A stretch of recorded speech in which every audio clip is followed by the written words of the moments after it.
Welcome back, everyone, to another episode of the Educational AD Podcast. We'll be right back with today's guest, but we want to give a shout out to our partners, WeCOACH, the global community of women in high school sports, and the Florida Coaches Coalition.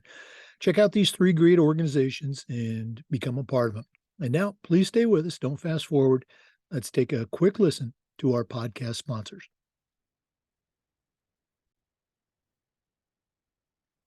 Bring your school's legacy to life with the Vital Signs Wall of Fame. The Wall of Fame is an interactive display that sits on the wall of your school, highlighting the top performers, both past and present, in athletics, academics, and the arts. But it's so much more than that. The Wall of Fame is an extensive content program that helps you every step of the way, allowing you to tell more compelling stories that will better engage your audience. Use the link vitalsignswalloffame.com/Jake for a 5% discount off your Wall of Fame purchase. That's the first time they've offered this. vitalsignswalloffame.com/Jake for a 5% discount. Check them out today. We also want to say thanks to Snap Mobile. Snap Mobile is a platform that has a variety of options for you as an athletic director to help your school, your coaches do better. Snap Raise is their fundraising platform, and we've used it with great success. Go to snapraise.com and check out all the different platforms that Snap Mobile has to offer. That's snapraise.com.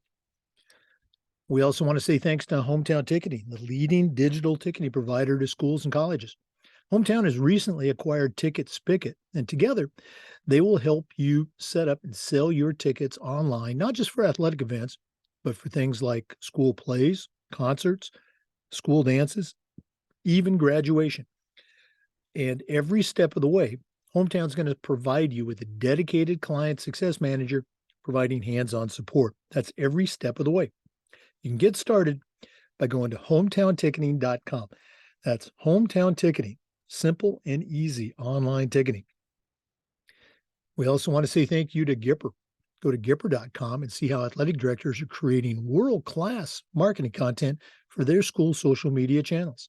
You can do it in seconds on any device, and you don't need any design training. Go to Gipper.com and tell them you heard about it on the podcast. Use our code ADPOD10 and you'll get 10% off. That's Gipper.com. Create custom content for your school's social media channel. We also want to thank Sideline Interactive, indoor scoring tables and video boards. Go to sidelineinteractive.com and check out their products. Schedule a live web demo and see them in action. One of the best purchases I ever made was our Sideline Interactive indoor scoring table. Not only generates income for a department, but it creates the ultimate game day experience for your student athletes. Go to sidelineinteractive.com today and get started. We also want to thank Huddle. Go to huddle.com and change the way you see the game. As a football coach, I used Huddle for years, but when I became an athletic director, I made sure our school was a Huddle school. And Huddle gave our teams, our coaches, and our athletes the tools they needed to play at the highest level. Go to huddle.com and you're going to find a professional grade solution for the challenges you face. At Huddle, we believe in sports and teams believe in Huddle. Go to huddle.com, join the 6 million users, and find out how to turn your school into a Huddle school. We also want to thank Final Forms, the industry leader in forms and registration. You can ensure compliance, reduce risk, increase safety. Final Forms will help your stakeholders, your coaches, and you as an AD. To take the next steps, go to finalforms.com/Jake. That's finalforms.com/Jake and get started with Final Forms. And we want to say thanks to Athletic Surveys by LifeTrack. Athletic surveys are a quick, easy, and affordable way for you to collect comprehensive data that allows you to evaluate and improve your entire program. Athletic directors typically only hear from the 2% of student athletes that didn't have a good experience, or maybe that squeaky wheel parent. And we do need to hear from them, but we also need to hear from the 98% that really love and support our program. And that's a tremendously valuable tool to have when you're talking with a disgruntled parent or your principal or even your school board. Go to athleticsurveys.com and talk to their professionals. If you've never used a survey to take the pulse of your parents or your student athletes, you're really missing out. Athletic Surveys by LifeTrack. Let them help you take your athletic program from good to great. Welcome back, everyone, to another episode of the Educational AD Podcast. We're going all the way out to Idaho today, but there's some Florida roots involved. We're visiting today with Maria Lopez. Maria has an incredible background as a coach, national champion, multiple national champions, coach of the year, and I'll let her talk about some of those things, but she is also the Director of Member Experience, Engagement, and Inclusion for one of our podcast partners, WeCOACH. And we're going to hear a little bit about WeCOACH along with her background. But Maria Lopez, welcome to the Educational AD Podcast. Thank you, Jake, for having me. Yeah, we've had this on the schedule for a while. I've been looking forward to it. So let's go ahead and get started. We always like to let our listeners have a chance to get to know our guests. So give us that quick bio, where you were born, where you grew up, sports, of course. Maybe take us up through your high school and college playing years, and then we'll take a quick break and then hear about your early career. So what's the Maria Lopez story? Yeah, I was born in Venezuela, Valencia, Venezuela, 1983. So I think I'm aging myself here, but in 1983 in Venezuela, and I lived there until I was 14 years old. And grew up with parents that didn't really play sports at a competitive level. And they signed me up for a summer camp with my cousins, and they had a bunch of different sports there, and tennis was one of them. And I came across, and I, had a couple of lessons, and I fell in love with the sport. And so I remember going back home to my city and telling my parents that that's all I wanted to do. And they put me on a wait list. And, a couple of months later, I was able to kind of join the local rec academy that they had in the city. And that was it. I don't think I played anything else after that. I played a few other sports before tennis that I kind of thought was something interesting, but ended up, really falling in love with tennis. So that was the beginning of my career. I grew up in Venezuela until I was 14 years old, and then had the opportunity to move to the States. And that's where I moved to Florida, to an academy, to go to high school there and pursue my dreams of being a professional tennis player. And that was, really the kind of the beginning of so many different connections that I ended up having, looking forward in the rest of, what it is now, my career. So I went to high school in Boca, moved to Everett Tennis Academy, which is where I played. I went to high school for 2 years, and wanted to play professional tennis. I unfortunately got hurt and, had surgery on my knee, and really thought at that time, this is 20 something years ago. At that time, you either went to play professional tennis or you went to college. You don't have that same pathway that college athletes have now in our sport to really, go through the 4 years of their development and then go and play professional tennis. So I decided to go to school, and at 16 years old, I took a year off. And so I was an early grad, and at 17, went to Barry University to take a scholarship there to play tennis. And so that's kind of fast forwarding me to my college career. And yeah, played my 4 years there. I remember I knew that I was good enough. I was number one in the country in Venezuela to play in a top Division I school. Unfortunately, I took a year off, and so my eligibility was different than, back in the day. The rules were a little bit different than they are now. But I could only go to Division II at the time, and I chose probably one of the best programs in the country at Barry University. And so ended up playing there for 4 years. I thought I would transfer after 1 year, and just fell in love with my experience as well. And yeah, just ended up playing my 4 years in college there. Yeah, again, you and I were talking before we came on the podcast. Geographically, our paths crossed, I guess, a little bit when I was down in South Florida. Talk a little bit about that experience of coming to another country. Was there a language challenge at all? How was that? Just coming to a brand new country and going to school. Yeah, I mean, it's interesting because I came actually here for a summer camp. I never came here to stay in the US. And so I came for a summer camp. It was supposed to be 3, 4 weeks. Came with my parents, and then, the opportunity of getting a scholarship to stay at an academy in Florida kind of was presented to us as a family. And like I said, tennis was my life. And so when my parents asked me, do you want to stay and play and go to school here and essentially dedicate your life to play tennis? And I mean, that was a no-brainer to me. I was like, absolutely yes. I don't speak English, but we'll figure that out. And so, yeah, I mean, I came here without knowing the language. And so the first few months was really difficult, not only being away from my family, but also, kind of transitioning to a new culture, a new language. But I think athletes are so resilient. I remember being at 14 years old, I had, a notepad where I would write 5 new words in the English language and then try to practice them every day to see how that I could learn to get better.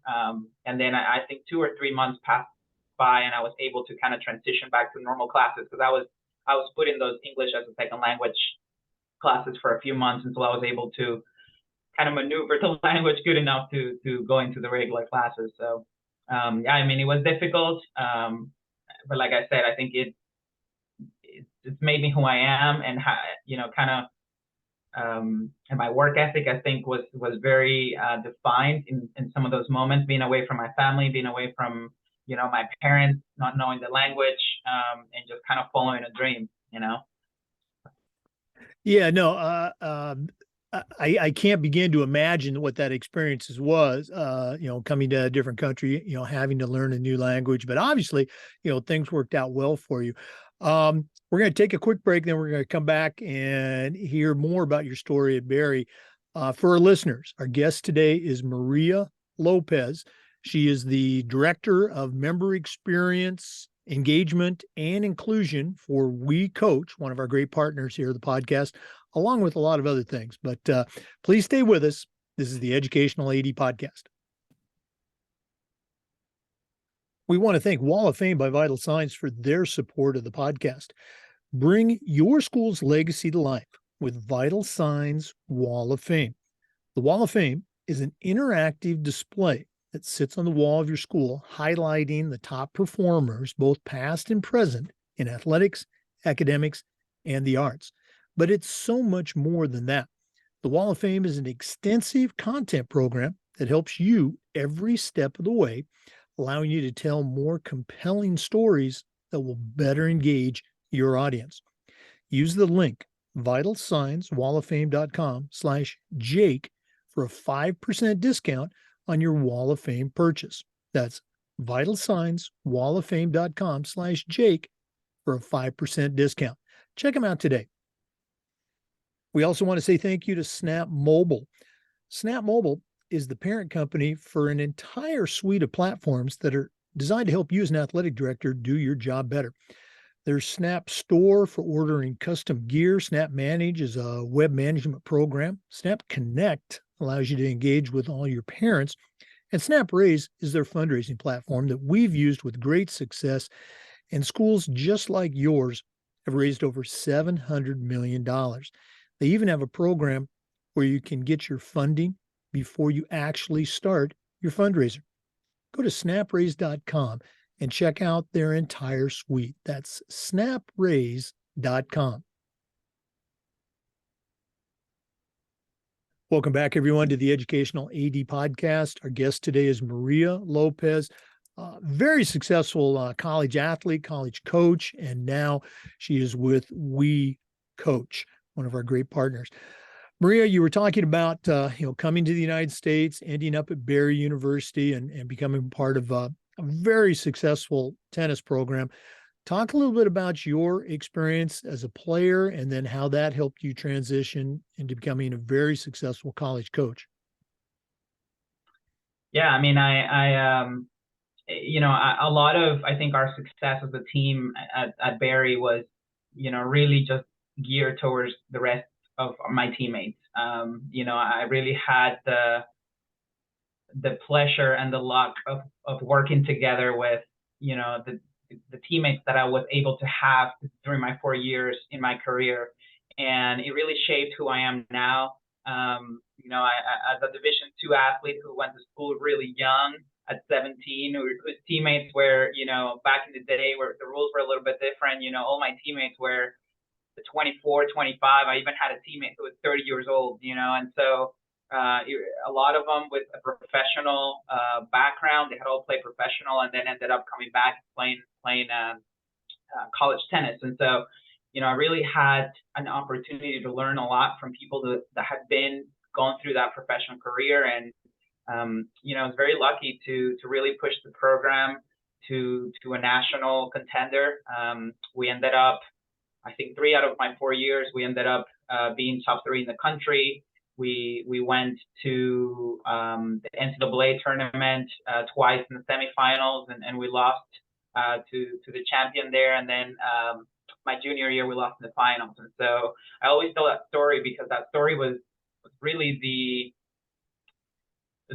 story that drove me to come back and volunteer for the program that I played for, and talk about it with the current team at the time and really push them to become their best. And so I remember really sharing that story a lot with the team once I started coaching at Barry, and really just kind of challenging them to say, listen, you have the opportunity to be the best team in the country.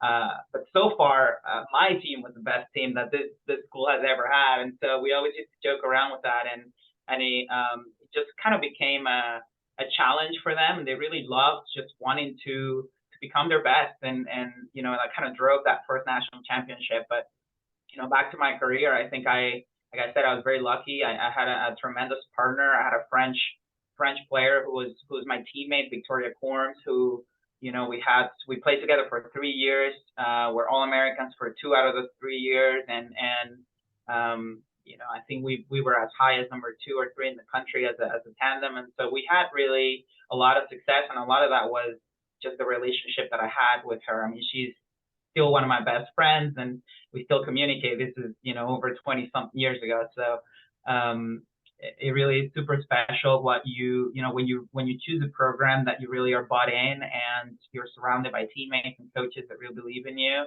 And that's the experience that I had when I was at Barry. So many successful athletes, across the board, pick your sport, become coaches, but sometimes they struggle to find that same level of success that they had as a player. Now, obviously, you've been a very, very successful coach as well. What were some of the things from your playing experience that you think helped you, and how do you think you were able to put that together for just not a successful but exceptional, coaching career?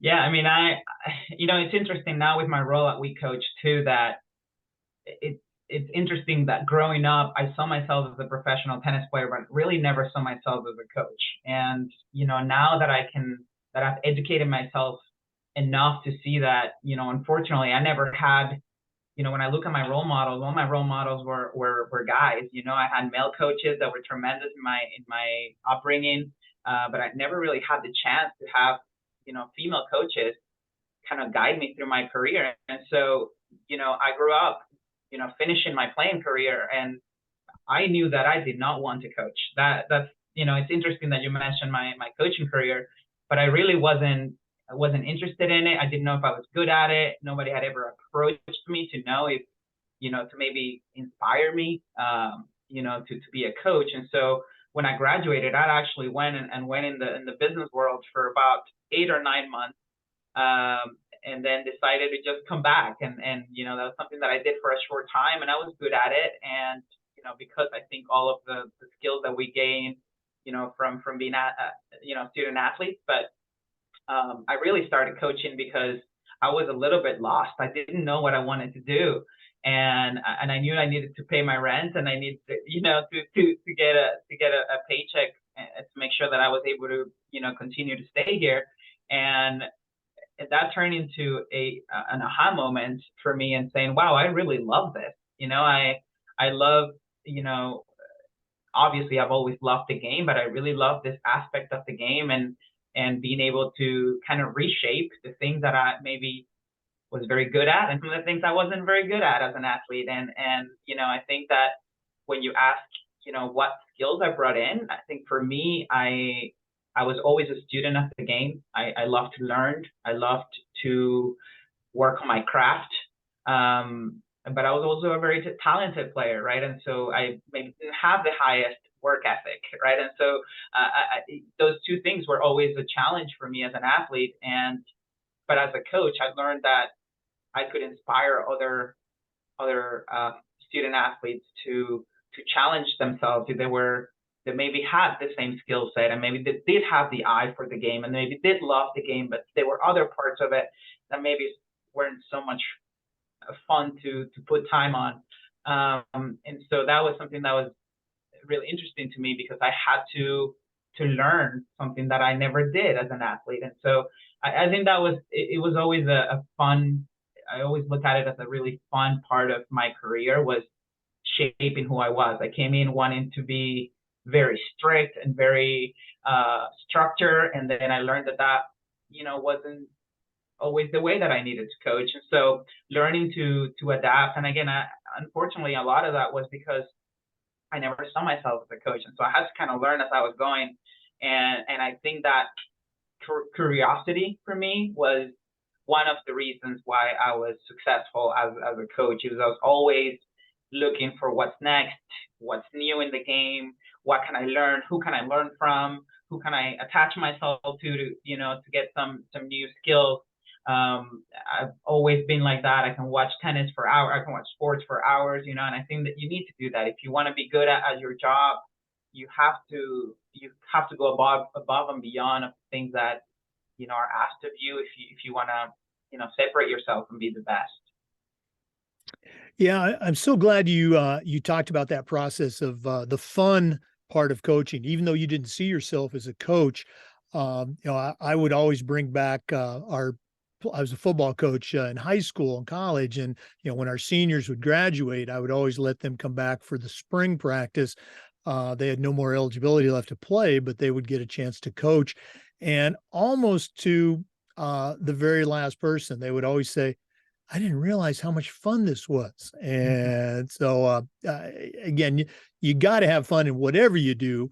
Obviously, you weren't having fun in the business world, and that helped let you find some fun with coaching. Great stuff. For listeners, our guest is Maria Lopez, former college athlete, college coach at a very high level, and now she's part of the leadership team at WeCOACH. We're going to hear more about that in later part of the podcast. Let's take another quick break. This is the Educational AD Podcast. We want to say thanks to Hometown Ticketing for their support of the podcast. Hometown Ticketing is the leading digital ticketing provider to schools and colleges. And if you go to hometownticketing.com, they're going to show you how to set up and sell your tickets online, not just for your athletic events, but for things like your school plays, concerts, school dances, even graduation. And every step of the way, Hometown's going to provide you with a dedicated client success manager that provides hands-on support to you. That's every step of the way. Go to hometownticketing.com and get started today. Hometown Ticketing, simple and easy online ticketing. We also want to say thank you to Gipper. Go to Gipper.com and see how athletic directors and coaches are creating world-class marketing content for your school's social media channel. You can do it in seconds on any device, and you don't need any design experience. Go to Gipper.com and tell them you heard about it on the podcast. Use our code ADPOD10 and you'll get 10% off. That's Gipper.com. Create custom content for your school's social media channel. Welcome back, everyone, to the Educational 80 podcast. Maria, we always give our guests an opportunity to give a shout out to the mentors that they've had in their life. None of us get to where we're at on our own. The expression that I always use is, I still hear those voices in my head from my mentors from those years ago. Do you have any voices that you still hear? Yeah, I mean, as a coach, like I mentioned earlier, I never saw myself coaching. And so, um, one of the really impactful coaches that I had, colleagues of mine while I was working, was a gentleman called Dean Goldfine. And Dean has field coaches at the highest of levels. He kind of took me under his wing when I finished my graduate school. And I think not only his belief in me, but his approach to coaching, which is second to none. And I had the opportunity to work with him for say maybe 4 or 5 years. And I just saw him a few months ago when I was down at the USDA for a WTA inclusion program that they were running, and got to kind of be on the court again with him, and had dinner, and kind of just share some of those moments. And he really did shaped who I was as a coach in that moment. When you come in and you try to figure out as a female coach, like I said, without not a lot of female role models, and having the opportunity to learn from him, alongside him, someone that's had experience coaching players like Andy Roddick and some of the best players in the world. And I got to share the court with him every day, and became his colleague for the time being. And it was really amazing. I think he really was able to guide me, to teach me about how to communicate the message in a way that could resonate with the athletes. As a coach that was new in the business, most coaches just coach the way that they were taught, right? And so it was very interesting to me to learn from someone that's the complete opposite of the coaches that I ever had as a player, and really loved that. And I just I was always in awe of the way that he was able to communicate the same exact thing I was trying to do, but really just push it forward. And so not only did he give me the opportunity to learn from him for the time being, but he also for me being someone who came into this country to try to make a dream out of coaching, he also was a person that believed in me. He bet on me to really push me and help me with getting my green card, getting an opportunity to stay in the country and really pursue what I do now. And so I always owe him for that. He's always been someone that I can count on, someone that was a great reference for me, and someone that I still call a friend and a mentor. And another person that was really instrumental for me was one of my professors in grad school. Her name was Dr. Darlene Kluka. And I remember going to school, again, going back to grad school. I knew that I wanted to coach at the time. I wasn't sure at what level, but she was just someone that I knew that I wanted to spend a lot of time with. I wanted to learn a lot from, and she kind of taught me the other side of coaching that a lot of people don't really spend a lot of time in, which was, really getting to know yourself, really getting to know, the business side of the industry, getting to know the people side of the industry. And so it's really good to learn from her and her belief. And like I said, also someone that bet on me to push forward when things were really difficult, and that I still have a good relationship with, that I can still call and reach out to, and hopefully see her soon. But those were two people that were great and really instrumental in my upbringing. Well, again, I just love to hear the stories and the connections, especially how they're still involved with you. Um, Talking about, your experience where, some of your role models, at least coaches, were men. Um, how have you, or what are some things that you have done to be intentional about helping to mentor, that next generation of women coaches? Yeah, I mean, I think you use the word intentional. I think that's the most important. I think when you coach, I as a former college coach had the opportunity to coach for 12 years. You can do the math. You have anywhere between 8 to 14 student athletes every year, and I think one of the biggest things that you can do is really one, empower them. For me, it was about empowering them and really setting an example, that they could be whatever they wanted. I recently just spoke at a symposium, on the future is female coaches, and I do believe that. I do believe that the future is female coaches. I do think that we do have to be intentional. We have to find ways to inspired,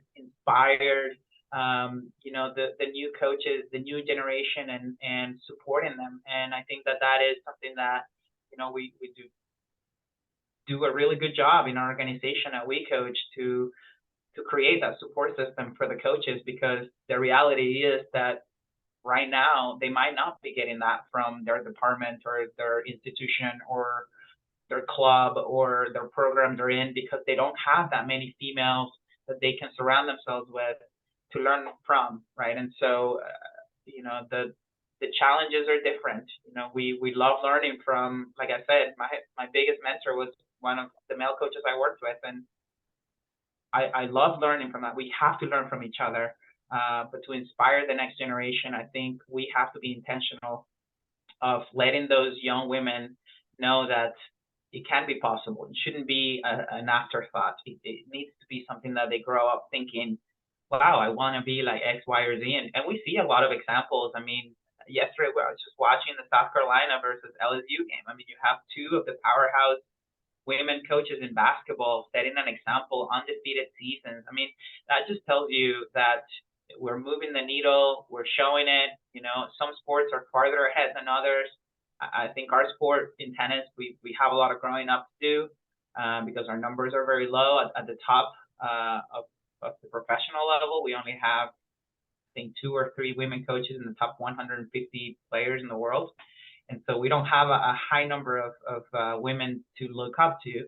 And I think that's where each female coach that coaches in the sport has an opportunity to speak to the student athletes. And I think that's something that I did when I coached, and was really just showing them that it's possible, that you can have a family and coach. You can have dreams and coach. You can be the only person in the room and be a coach, right? And so really pushing that, I think, was something that I tried to mentor them just by setting an example that you could do it, and then inspiring them and empowering them to want to take it as a career if that's something that they really wanted to. I mean, a lot of the athletes that we see spend their whole life crafting the game. I mean, who knows the game more than them, right? I mean, why aren't we really pushing them to take it as a career? I mean, that's all they've done for years and years of their career. And so we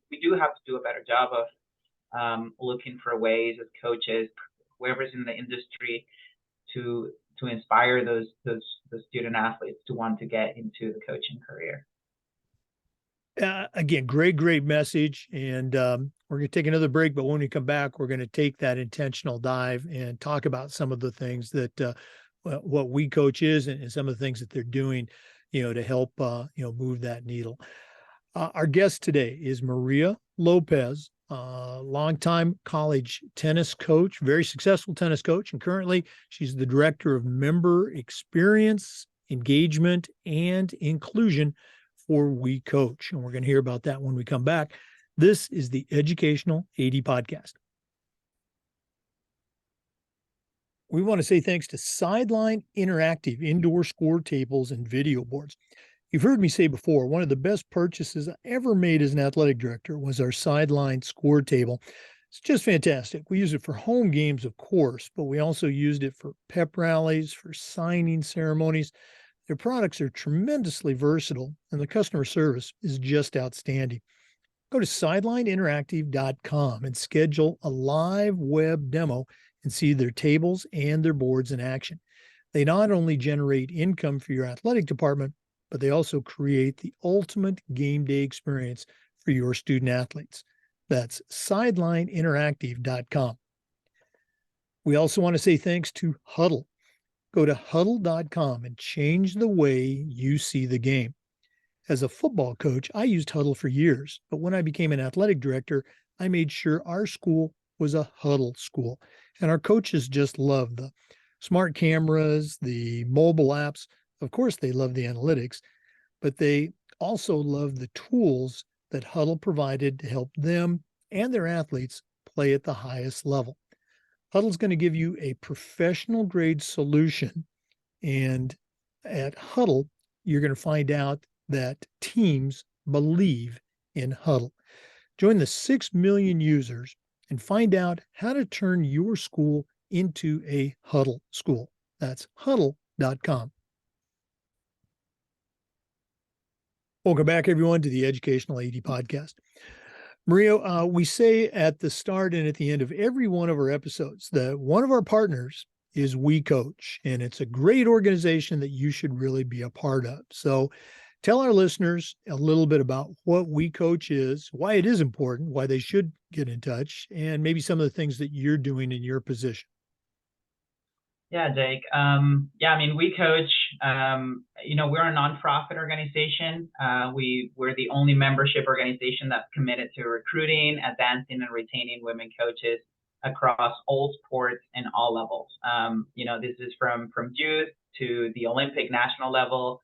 Our goal really is to create an inclusive community of coaching leaders that inspire other young women to follow in their footsteps. And so, like I said, we focus on recruiting, advancing, and retaining. We have growth and leadership programming, some virtual and in-person events that we run throughout the year. These are year-long programming that we generate to support and, like I said, recruit, advance, and retain our women coaches in the industry.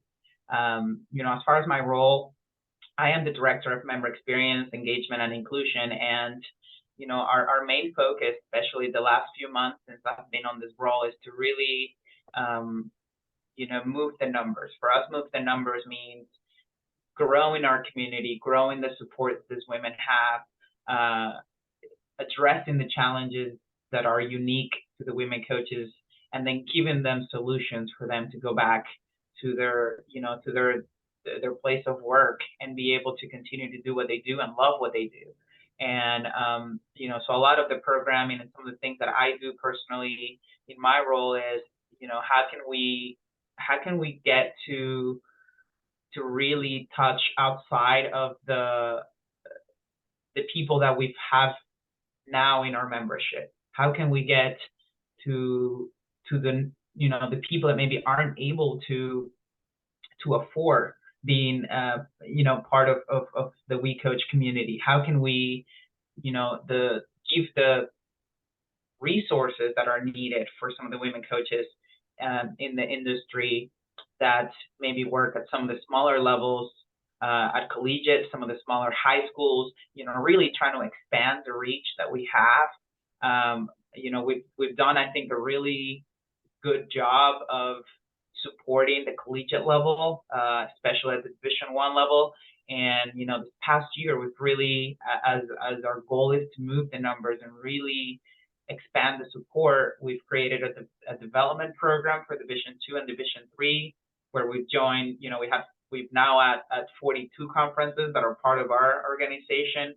We're now having conversations to really include some of the other different levels at the collegiate level, to try to reach, the NAIA and the junior colleges and the high schools and youth and co-op programs, because they need us.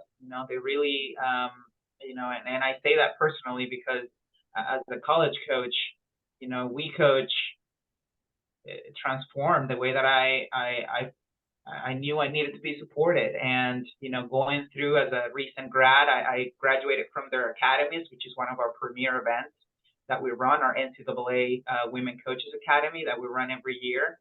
And I recently graduated from it last May in Denver. And going through that experience and how transformational that was for me, everyone that I meet, I tell them the same thing. The only thing that was going through my mind in that moment is, why didn't I do this earlier in my career? And so my goal as a director of membership, and their experience and the engagement that they get is for me to say, well, how can I get these women to go and be a part of it and engage with us as early as they can, and they should, in their careers, so that they feel supported, so that they feel seen and valued, so that they have people that they can lean on to, so that they can be a part of our programming. I mean, we have, mentor programs, we have video chats every month. We have now I co-facilitate the book club, which we're reading Winning Ways of Women Coaches, and we're bringing in,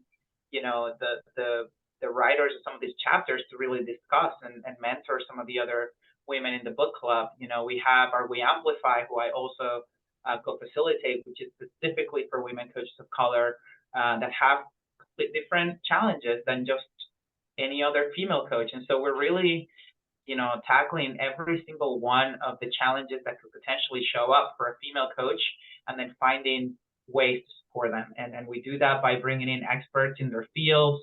A lot of our member benefits partners like yourself, that have ways to support and amplify all of our women coaches. And so it really is, has been, a change in my career, but one that has brought a lot of purpose, because as a coach, I know what challenges can be presented, and also can put myself in those shoes and say, okay, what can we do to help them to find solutions, to really move forward and have a platform that they can feel like they have, a community of other women coaches and male allies that have, just like yourself, that really support, our organization. Yeah, again, the importance of establishing that network, in your profession, whether it's, fellow coaches or athletic directors, or, people that you can at one level call up on the phone and say, hey, I'm dealing with this. Can you, give me a perspective? Or, as you said, be advocates, allies to, help them advance their career. It just cannot be overstressed how important that network is. And then all the educational things that you talked about that WeCOACH is providing, it's just so very impressive. If one of our listeners wanted to reach out, and I guess at two levels. Number one, pick your brain as a coach. You've got a tremendous resource here, listeners, or find out more about WeCOACH and maybe get involved and help. What are the ways that they can get in touch with you? Our website, our website is wecoachsports.org. Our social media also at WeCoachSports. And personally, I mean, I can be reached out at our membership email, which is membership@wecoachsports.org. And yeah, I mean, I think like I said, we're everywhere, right? We're on Instagram, we're on Facebook, LinkedIn, YouTube, but our website has all the information needed to tell you more about our programming. One thing, Jake, is that's important is, and I remember this as a coach, I educated myself so much on the X's and O's. I mean, I was always looking for that because I knew that was going to make a difference on my athletes. But if I could give one piece of advice for any coach listening out there, is when you invest in yourself, and this is what we do at WeCOACH, you're investing in yourself. This is not the X's and O's. We're teaching you, and we're providing information and education on how to make you a better coach, for you to take care of yourself, for you to also do the things that you need to do to take care of your athletes after, right? And so creating that is just as important. This is why it's across all sports and across all levels, because it applies to anyone. And so, I think that is one thing that's important to note is that we have the ability to reach everyone no matter where they're at in their career. No, great point. And again, I appreciate you giving out all that contact information, which we'll do again at the end. But We Coach Sports, on Twitter, on Facebook, that's the website. And Maria, you can also connect with Maria on LinkedIn. So we're going to take another quick break, but we'll be back with some more. This is the Educational AD Podcast. We want to thank Final Forms for their support of the Educational AD Podcast. Final Forms is the industry leader in forms and registration, and they're going to help you prepare for your best season ever. Final Forms can help your stakeholders with things like mobile apps, and they've got reminders for parents about policies, about physicals, and all the forms that come when you have an athlete in the house. Final Forms can also help your coaches with things like attendance and communication. And for athletic directors, Final Forms can help you with eligibility, with rosters, all the reports that come across your desk. It's time that you talk to someone who gets it, someone who's walked in your shoes. To take those next steps, go to finalforms.com/Jake. That's finalforms.com/Jake to get started with Final Forms. Welcome back, everyone, to the Educational AD Podcast. Maria, one of our talking points we've actually stolen or borrowed from Jen Brooks's great podcast, The Global Community of Women. And the question is this: you've been a coach for a long time at a very high level, lots of success. What are some things that you have learned from your student athletes that you can share with our listeners today? Yeah. Well, Jake, I think, the first thing is to recognize that, as a coach, our jobs, we have our jobs because of our student athletes, right? We are servant leaders. We essentially, are there to find ways to make them better people, better at their sport, give them the skill set to be successful at life. And so I think when we coach, we think we are always looking for ways to make them better. What I experienced in my career as a coach was that they were always the one teaching me how to be a better coach. And so a lot of the things that I learned from them was, especially as my career got longer and I was in the industry for a longer period of time, was, to be adaptable, to really, to listen to them, because I think the student athlete really understands themselves a lot more than we give them credit for, and they know themselves really well. And so I think, more of the lessons that I got as a coach came from them, and a lot of that was because of the relationships that I had with my athletes, and what they were able to give me when I was coaching them. So adaptability was one of them. That was something that was really important.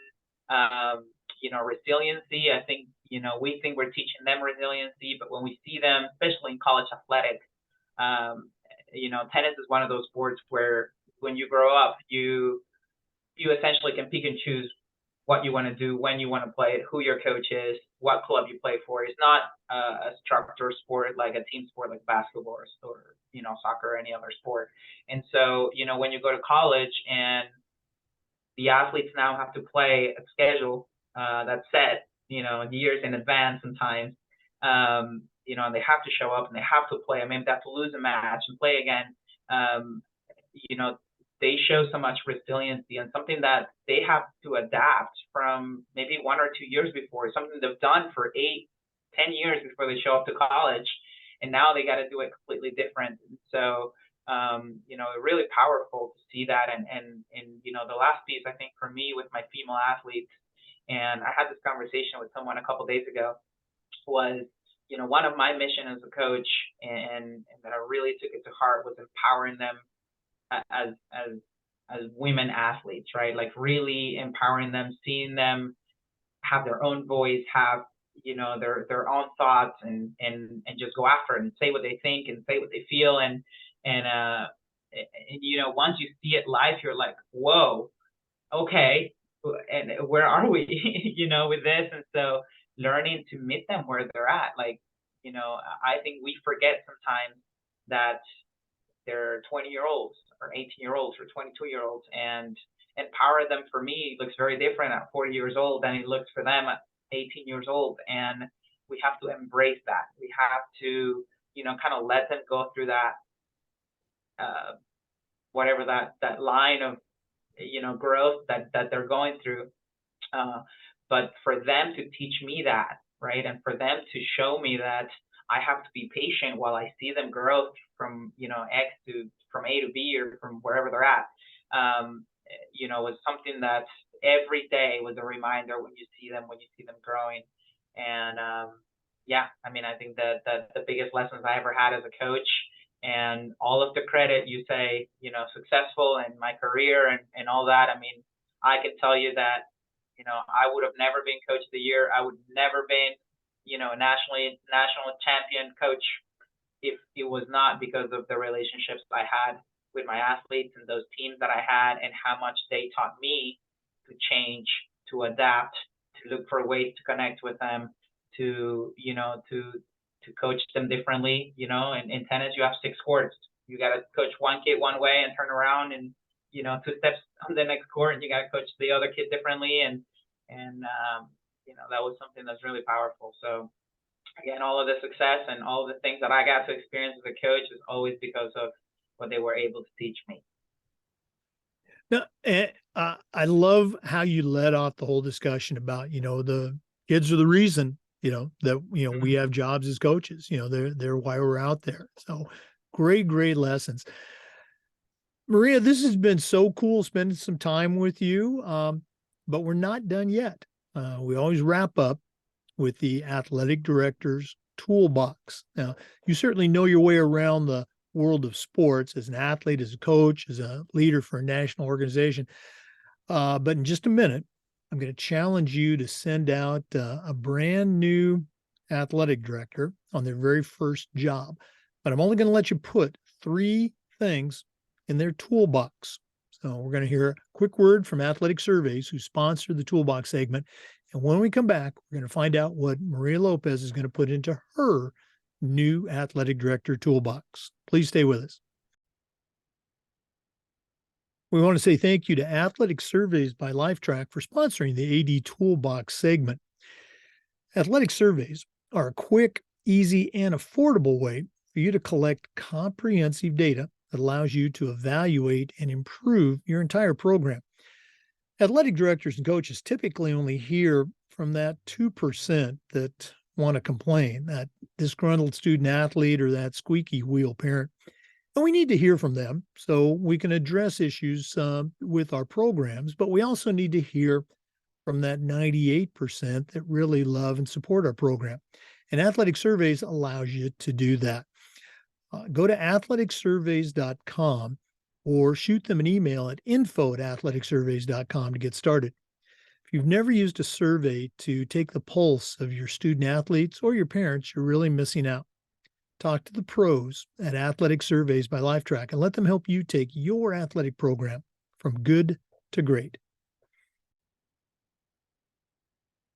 Well, it's that time of the podcast. We have been visiting with Maria Lopez, the Director of Engagement, Inclusion, and Member Experience for WeCOACH. Also, highly successful tennis player and tennis coach at the college level. She certainly knows her way around the world of athletics, but right now I'm going to task her with sending out a brand new athletic director on their very first job.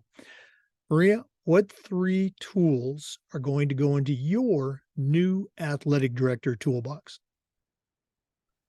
Yeah, absolutely. I think for, you know, with my role, and how much I believe that, you know, women coaches are on the rise, that women coaches need the support and the value. I'm going to focus my toolkit, or the message that I'm going to give is going to be very focused on how that coach or that AD can can support a female coach. And so, the first one will be, to live daily with your action. I think when you're creating a support system, live daily what you say your mission is, what your vision is, with your actions. So your staff and your coaches and everyone should be able to see it, should be able to hear that you have a culture of inclusion and belonging. And so I think when you create that kind of support, that's going to really embrace the women coaches in your department. The second one will be to recruit. I think, we as coaches are always recruiting student athletes, but, I will challenge and give the toolkit will be to recruit other coaches, to recruit other people in the department that are going to be planting seeds to help the next generation, right? I think we're always looking at how we can help the people now, but how can we recruit, the next generation will be really important. And I think to really stay in line with what we're speaking here and what I believe is important is to create, as we're talking about recruiting and advancing and retaining women coaches, it's important to have the right policies in place. And so really making sure you sit down with your leadership and create some policies and say, okay, what is important for us and how can we be, how can we find the most diverse, qualified pool of candidates. And so when you're recruiting in the future, when you're in charge of hiring, have you sat down and have enough, have you conducted enough within your leadership to know what's going to be important for you, so that you can ensure that there's, that's successful, that you've done your work, you've done your research, and most important, that you have created enough diverse pool of candidates for yourself. And obviously the last one would be, as you're wrapping everything up, you need to have a WeCOACH membership. I mean, you have to provide that support, for your women coaches and for your male allies as well. I mean, I think they're just as interested in joining and learning from the women coaches that are in our community. And so, those will be the 4 tools that I think would be given to the athletic director and our coach that's new in the industry. Oh, I love how you snuck that 4th tool in there. It's great stuff. And again, this as a coach, as an athletic director, I use the word selfish. I was very selfish. I wanted our teams, our student athletes, to be successful. And so I wanted the best coach. And, whether that was, a man or a woman or, black, white, whatever. Okay. I want a great coach out there. And, there are some great, women coaches out there that we need to, as leaders, help them, promote them, and get them connected with teams so they can use their skills to help our student athletes have a great experience. Speaking of WeCOACH and Maria Lopez, if one of our listeners wants to get in touch, find out more, what's the best way they can get a hold of you and WeCOACH? Our social media channels at WeCOACH Sports, our website at wecoachsports.org, and then my email with memberships at wecoachsports.org. Okay. Maria Lopez, thanks so much for sharing with us today on the podcast, and all the best moving forward for you and for WeCOACH in 2023. Jake, thanks for having me, and thanks for being our partner. Oh, absolutely. Thanks for having me. For listeners, we do this just about every day, and we upload our episodes to the Educational AD Podcast YouTube channel. We appreciate you listening. Come back next time for more best practices on the Educational AD Podcast, and check out WeCOACH at WeCOACH Sports for more information about getting involved with this great organization. Everybody have a great day.